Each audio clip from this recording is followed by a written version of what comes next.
Hey there, if you've enjoyed this podcast, do me a favor and hit the like button, the subscribe button, the follow button. Just hit any button on the screen that you can find. Thanks for the support. Now let's dive into this week's episode. Welcome to the Path Less Traveled podcast, where we dive into the untold stories of business leaders who forged their own path. Join Craig Heatherly, your guide on this journey of unlocking the keys to leadership success. This is the Path Less Traveled podcast. Let's go. Let's go.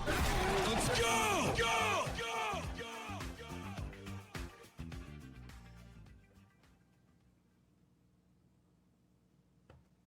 Welcome to the Path Less Travel podcast. This week we feature the president of Goodwill Industries of Michiana, Debie Coble. Debie, thank you for joining us. Thanks for having me. It's going to be a lot of fun. I'm looking forward to it. I provide guests a morning time slot or an afternoon time slot, 8 a.m. or 3 p.m., and you have chosen 8 a.m. You've got to be a morning person. I am a morning person. I function much better in the morning. Do you have a routine or something that you do for optimal performance throughout the course of the week? So I do. Generally, my alarm is going off about 4:45. And so I get up and I head to the gym and get my workout in. During that time, I listen to generally a sermon or a Bible study, have prayer time while I'm in the middle of the cardio workout, and then come on into work. No, I've seen you on the treadmill. I used to work out, and I did go to Beacon. I would get there at 6:15, and you were already probably almost done with your workout. Pretty much, yes. That might be accurate. Well, tell us about Good. You know what? Tell us what we don't know about Goodwill. I know when you think of Goodwill, you think of the retail stores. Yes. I think you guys have north of 20 of them. What don't we know about Goodwill? I think the one thing that I'm hoping we're doing a better job of is telling the why. So the store brings in the revenue that lets us do the mission, and that is helping people live their most abundant life, empowering them to do that. And so our mission is actually working with people through education, job training, and job placement so that they are able to live the best life possible. And so whether it's individuals who have a disability that need to find that right job that fits with their strongest strengths, or it's somebody coming out of prison who needs to reintegrate into society, as we work with folks who get out of the gang life or the group life, if you would, and reduce the gun violence here in the Michiana area. We work with at-risk kids, helping them make right choices at the right time of their life so we're not having to serve them as an adult. And then we have our Excel centers as well. So helping 18-year-olds and over who didn't get their high school diploma go back and get a high school diploma. That is not a GED program. That is the core 40 that our 18-year-olds are getting.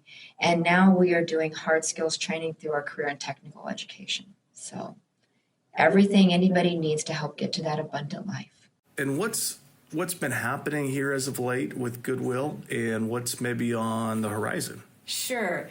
So some of our more recent programs or initiatives that we get to do is the Excel centers. And so you may have heard of those. Those are our high schools for adults. Those are not GED programs. Okay. So if you are 18 or older and you for some reason did not make it through the first time and you really want that high school diploma, we're here to help. It's tuition free. We help with transportation and childcare during that time while you're in class. Wow. And then one of the things that we require of graduation for almost everybody is either dual credit, and we do it through Ivy Tech, so you get some college credit, or a certification for a skill in our area that will help you get that employment that you need. We also do our nurse-family partnership. That's a fairly new program for us too. And that's where we get to have an impact on infant mortality. Indiana is one of the worst in the Midwest, and Governor Holcomb has made a commitment to alleviate that issue for Indiana. And so we get to walk with first-time moms through pregnancy and then through the first 2 years of their child's life. making sure that they're getting the care they need ahead of time, and then that they are getting a good understanding of what it takes to be a parent. But then we help the whole family, and we get the privilege of helping that whole family rise up so that they are able to, again, to live that most abundant life. What do you love about what you get to do? It's getting to make a difference in people's lives, whether it's individuals that are coming in from the community or whether it is our own employees, that we're getting to watch them grow and develop. That's why I'm here.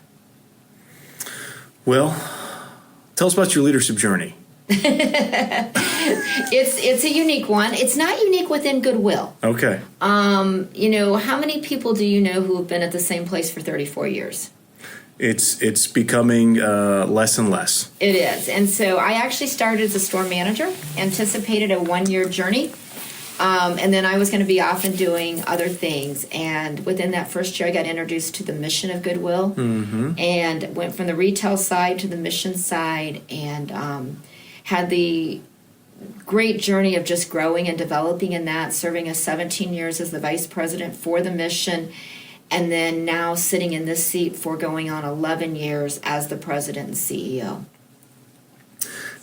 What does your leadership style look like? How would you want it to be, or at least how do you want it to be perceived and received by others? Sure.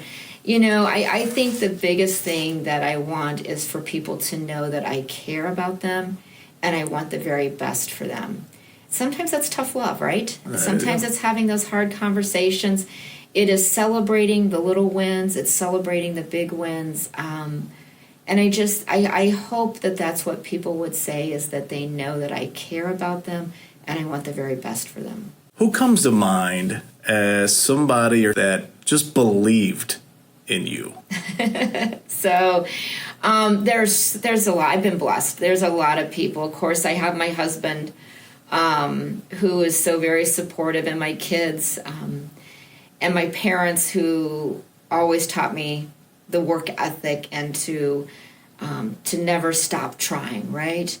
When you get outside of the family, then I have my predecessor, Larry Neff, who obviously believed in me to get me the executive development training to prepare for such a position. Right. And his wife, she and I continue to be friends.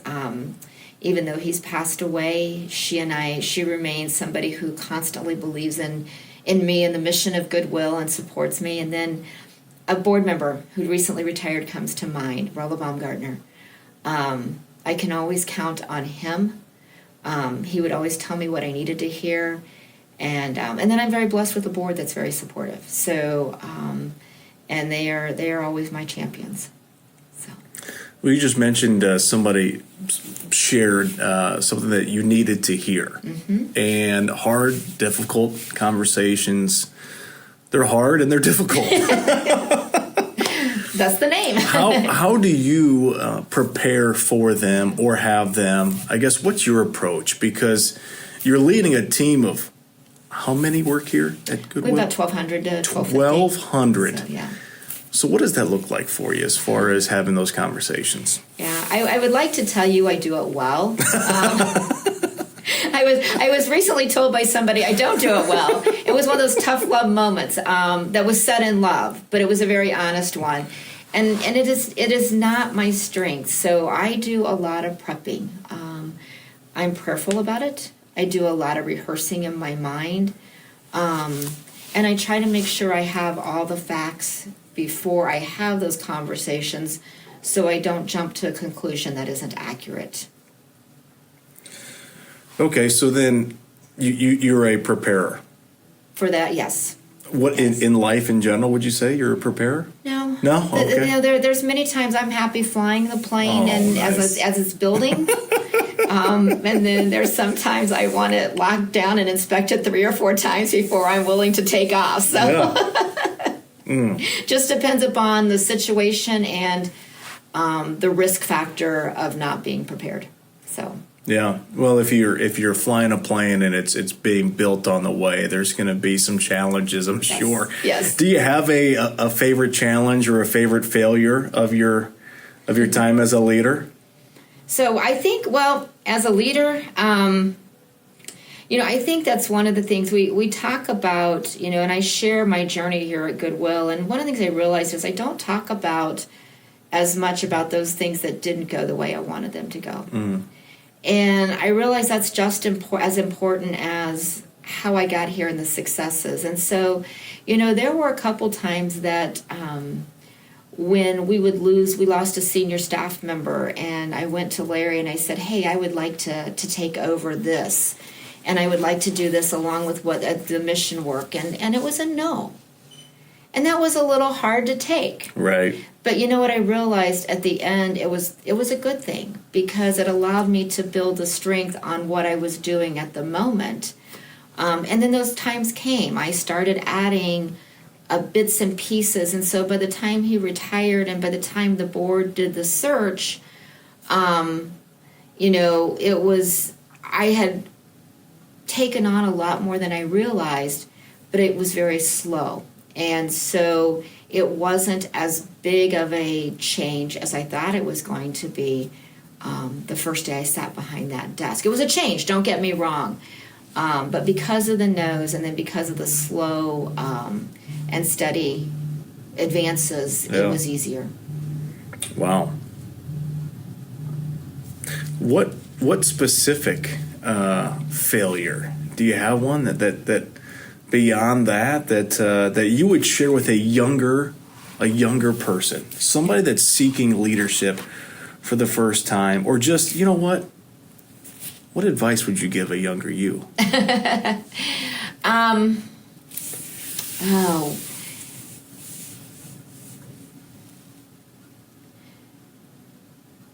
I would give the advice to listen better to those people who have your back.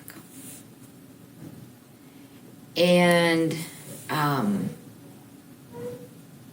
sometimes I think I need to have the answers because I am a leader. And as I'm getting older and wiser, I am realizing that I don't have to be the one. I need to surround myself with people who do. And I have a lot of those folks around me. So I think that's the advice I would give a younger person, or I'd give a younger me, is to listen harder to those people surrounding you. Well, let's talk about how you do that. You're talking about building a team and inspire, trusting in the team. Our conversations have had lots of elements of culture. Mm-hmm. And as we're in your office, there's culture stuff everywhere. Why do you care so much about culture? Because it is the future of the organization. And if we want to be the Goodwill that we have been called to be, if we want to help the people we want to help, we have to have such a culture that everybody in this organization lives and breathes it. Because if you don't, you're not going to be happy here, and you're not going to be successful, and you're not going to help us to get to where we want to go. And I guess where you guys go, or where you're going, what does that look like? Yeah, so we really want to be able to help tens of thousands of people every year live their most abundant life.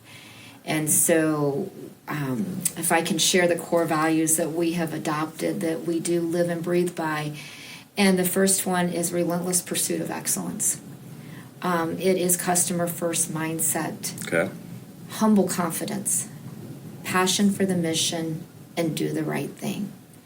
And if those are your innate characteristics, you're going to thrive here, and you're going to help us to get to where we want to be, changing lives every single day.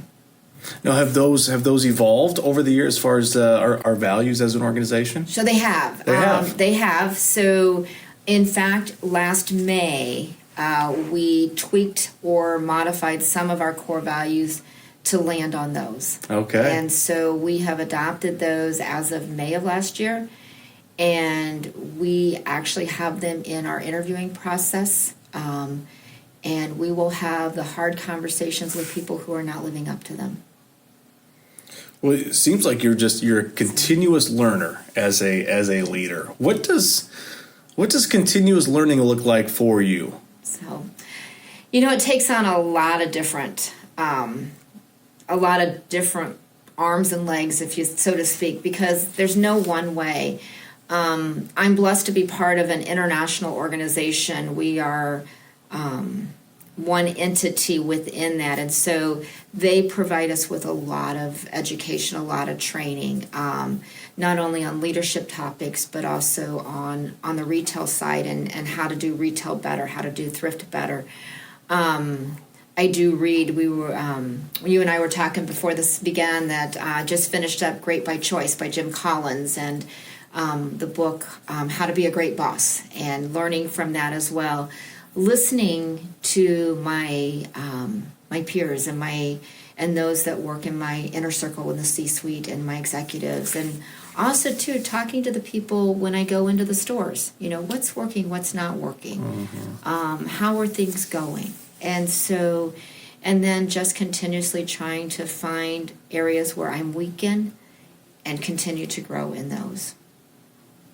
So who helps you with identifying those areas of weakness? A lot of people.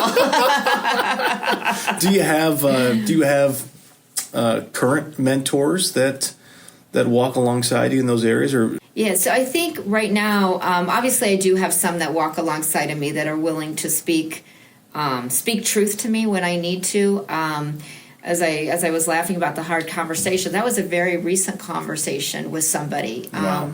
Who honestly said it in all the love that there could be said. And you know what? This person was exactly right. Wow. It's an area I need to grow in. And so one of the nice things, we have moved to the EOS system in managing. And that is a style that gives us the right and the responsibility to have hard conversations with each other.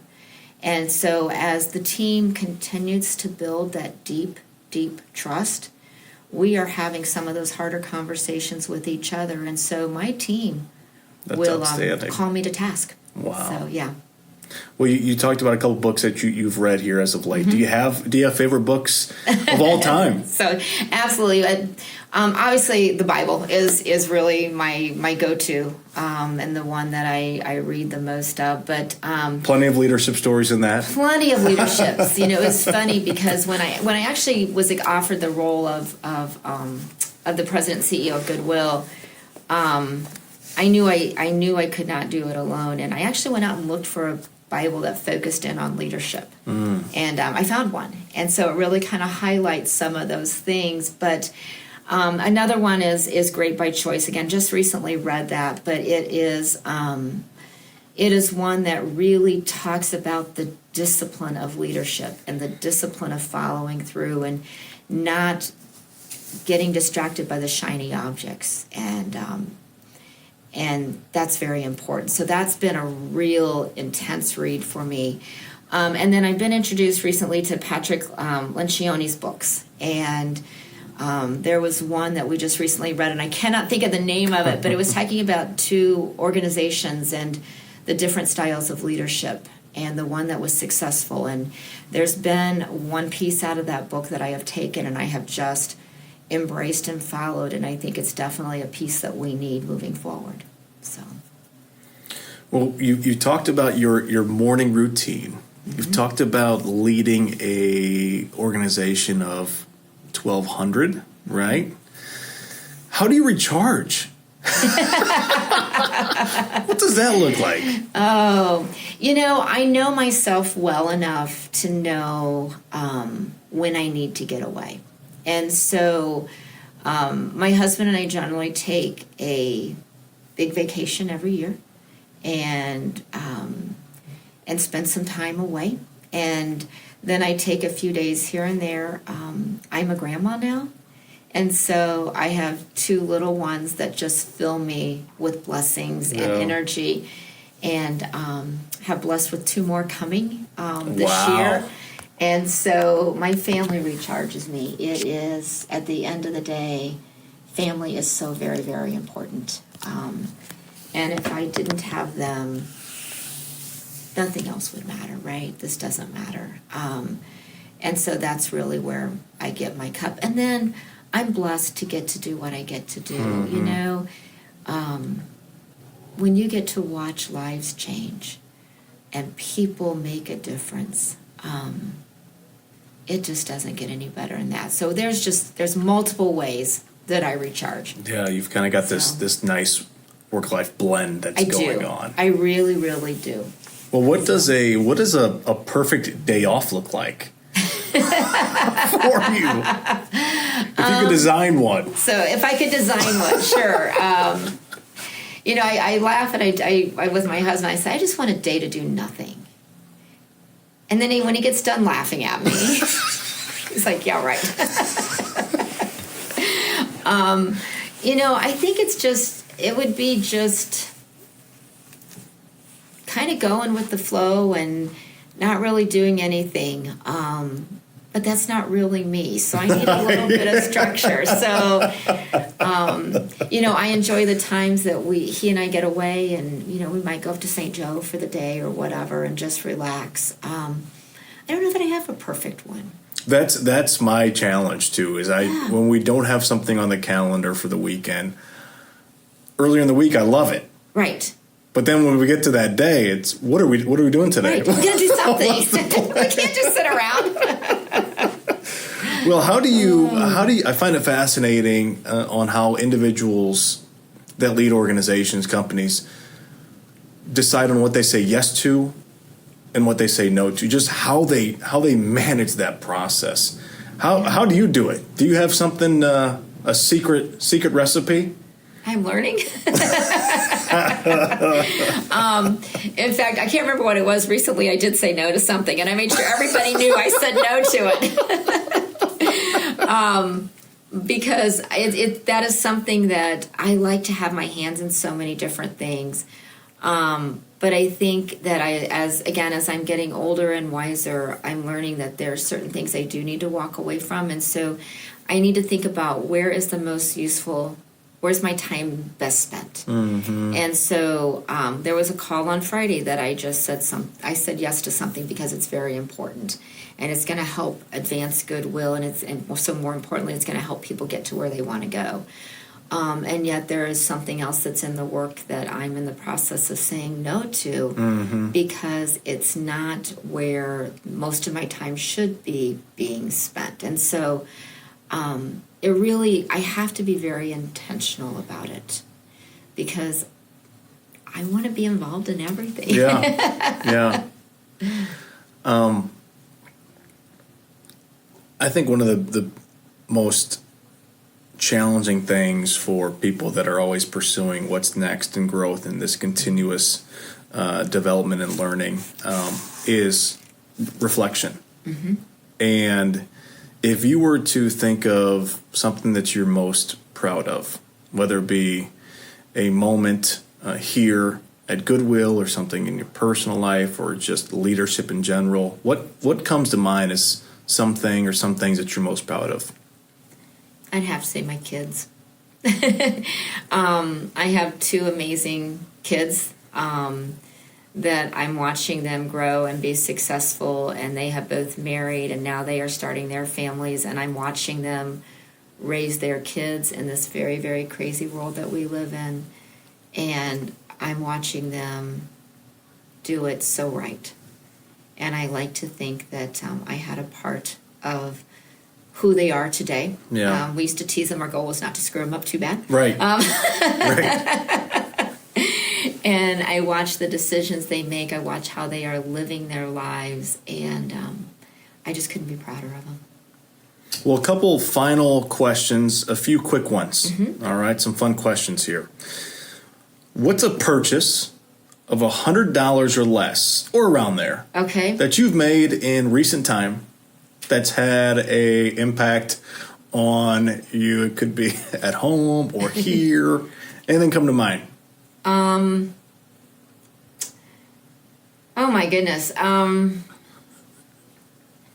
First thing that came to my mind is my second monitor for my laptop for home. Which is important. It is important. I'm not trying to do the half screen thing. All right. It's made my life easier. There you go. So, I like it. Yes.